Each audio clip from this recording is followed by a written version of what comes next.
What's up, everybody? We have 10 minutes here to discuss the topic of freezer alarms. Now, that might seem like a bit of a odd subject. Maybe it doesn't. I don't know, because maybe you've had an experience similar to Mark's, which we'll have him explain here, that really made you consider the idea of having a freezer alarm. Mark, can you go into explaining why this has now become a topic of interest for you?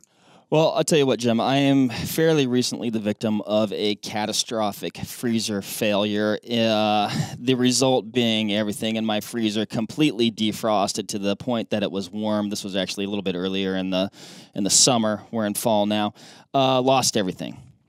Lost everything. Lost a lot of wild game meat, which I think if you are a hunter, you know how important that is to you, how much it means, and also just how much you like to eat it. To the tune of, and Mark, I almost even hate to make you relive this, but to the tune of like hundreds of pounds of moose, right? I mean, yeah, we probably lost, my gut would tell me about 300 pounds of total meat. A lot of that was moose burger that we were eating probably up to 3 times a week, probably on average, and intermixed with some other things. So it was pretty devastating. I mean, I'll be honest, like, we didn't have another, it was spoiled.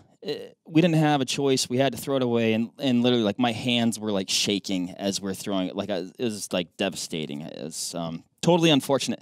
Now, like you said, we're gonna talk about freezer alarms today. Something that I didn't even know existed. Maybe everybody else knows about these things. Well, sometimes maybe everybody has one. I don't know. I didn't know about them. I've seen them on, fancy new refrigerator freezer things where they have like a built-in thing. Oh, they already got it. Well, it's like I said, it's like a built-in thing. If you've seen those, some of these refrigerator freezer things now have like an iPad built into the front of them or whatever, sure. and they do a thing where it'll let you know if you've accidentally left the door open. Gotcha. I don't know. I honestly think it's not related necessarily to temperature, although maybe the new fancier stuff is. It's just kind of related to if you've had the door open for like 30 seconds or a minute, it'll go off. But I had no idea some of the things that you started looking up actually existed either until you pointed them out. But super handy, I mean, and I think there's probably a lot of folks in the same boat as me. I keep my freezer in the garage.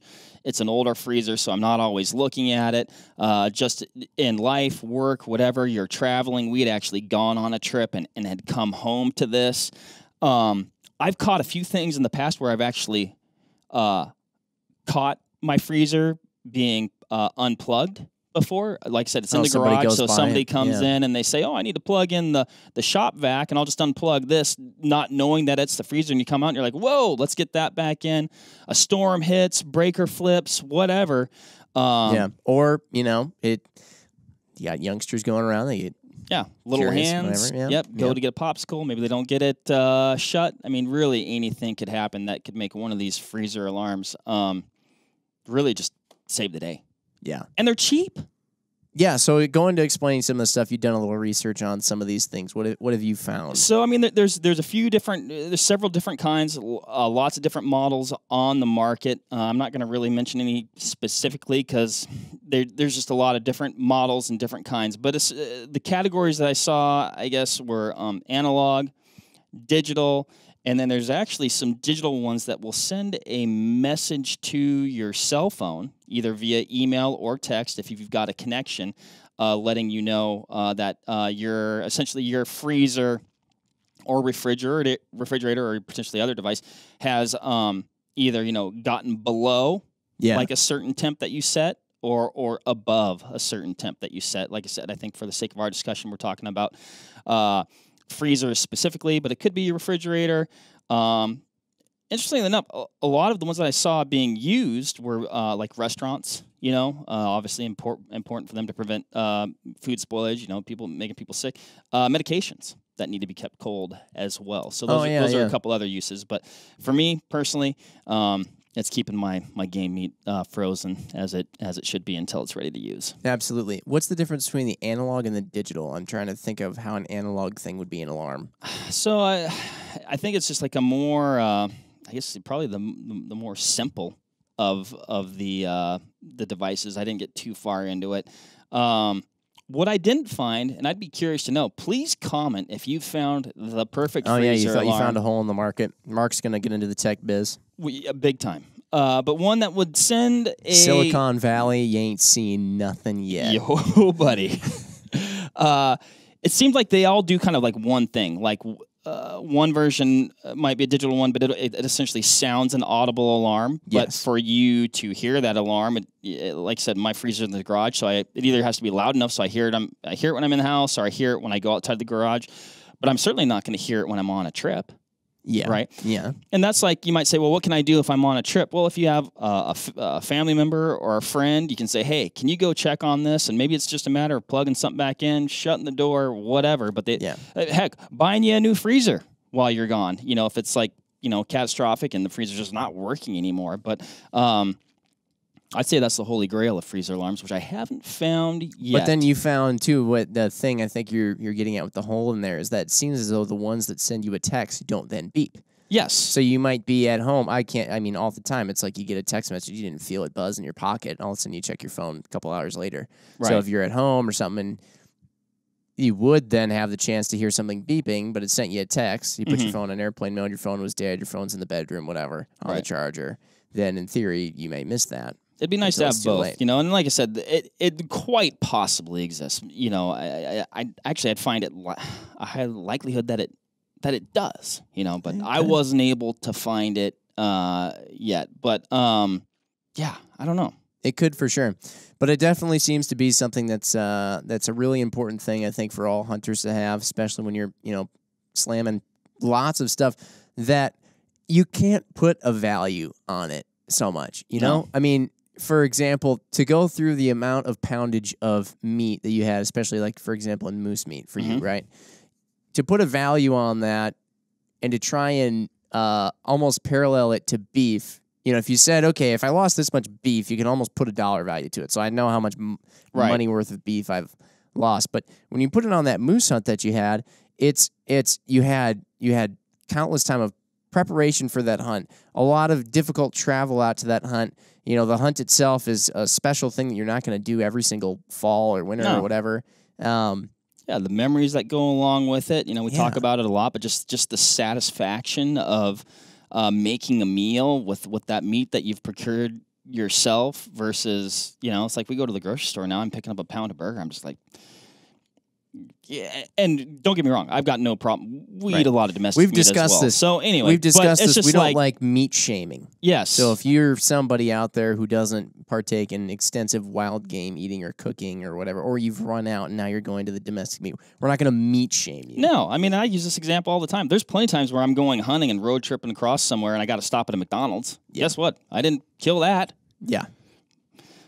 But yeah, so I mean, if this isn't something you're aware of, check it out, because I'm going to. And by the time I'm getting ready to put, hopefully, some meat in my freezer this fall, I'm gonna have one. And they're cheap, Jim.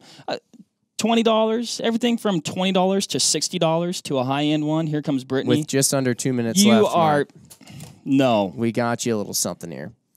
Guys. We got you this guy. Now, this is a digital freezer alarm that we have procured here. Jim, and hey, don't talk to me. Actually, while we were out doing our pod venture number 2, Ryan and Brittany cobbled this together, and they got it. Now, this thing has 2 sensors, so you could potentially even have 2 freezers, or a freezer and a fridge or whatever, and you can set it. You can set an alarming temperature. So if it goes above certain temperature, it will beep. Now this won't send text to your phone. Admittedly, I think the ones that we found that did send text to your phone were like they were up over $100. Yeah. And the one of them that I looked at, you know, which probably still worth it, but like the first 3 months of service were free, and then after that, I think it was like $11. Yeah, almost a like year. a cellular plan or something. Yeah, it's kind of so. So this is kind of more of the middle ground, I guess, economical way you can go, but it will sound an alarm if, you know, that sensor in whatever version or whatever fridge or freezer you have it in, 1 or 2 here, it will set off an alarm that you can hear. This, and what's nice is that it doesn't necessarily have to sit in the garage. So this sensor will be actually in the freezer, and it is wirelessly connected then to this sensor. Surely it's got some kind of a range on it, but if it's close enough to the garage door, you may be able to put it just inside your garage door. So then if you are in the house, it's going to go off, which is probably where you're going to spend most of your time. Maybe not you, Jim, because you're working on cars. Maybe you want to keep your freezer alarm. I'd keep mine in the garage. In the garage. But yeah, in that case, it also gives you the indoor, I guess, just ambient temperature, so you just have a good idea of what that might be, and then gives you the real-time temp of what it's actually like in there. So Amazing, guys. I'm super touched. Thank you.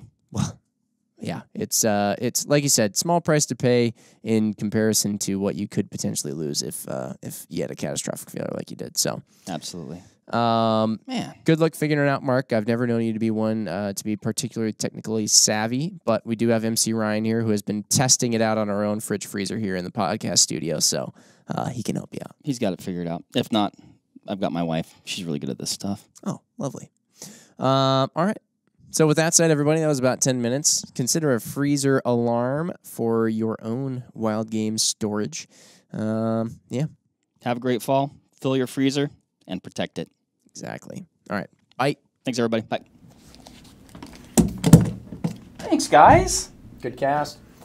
We did a lot. Look at that thing. We did a lot when you guys were gone. You guys did. You hit speakers. Hot wired my desk. Yeah. Got a fridge freezer alarm. Amazing. So But yeah, works. Ryan was We testing have this thing. tested it. Ryan tested it. If I have it set at 15 degrees, I don't know, you have to probably adjust it for your freezer, but Okay. once it hits that 15-degree mark, it'll be 10 minutes after that, so it'll sound the alarm. And it won't turn off the alarm until you hit the clear button on there. Oh, okay. So And it'll they- keep going until you do something. It takes lithium batteries. Which Oh, I was reading that. They said the lithium battery versions that's the better. For the To get freezer. one that uses lithium batteries is what they said. Noted. Get one that uses lithium batteries. So Ryan's got some of those. But Oh. I see. I wonder, they must do that 10-minute buffer there just in case, for whatever reason, it's you consciously opening the freezer and getting stuff out so it doesn't set off the alarm. But yeah, so 10 minutes after it goes above that temperature, it will sound the alarm. Yeah. As Awesome. Rihanna would say in her famous pop song, Sound the Alarm. Boy, we're getting all the pop songs. I don't know if that actually was Rihanna. Was that Rihanna? Sound I the Alarm? wouldn't I know. thought it was pound the alarm. Pound the Alarm. Well, we both misquoted pop songs today. It is what it is. Awesome. Thank you so much. This is great. I cannot wait to get this set up. Yeah. It was pretty. I mean, Ryan. Have we said it, tested the but maximum range between the sensor and this thing? So out of my desk, I can get it from here. You could, wow. it's So like 100. It went in off your earlier garage, today. it definitely should be good. So you should be able to set it in your freezer and then put this thing in your home. Easy day. Boom. That is awesome. That's pretty slick. Amazing. Technology. Alrighty.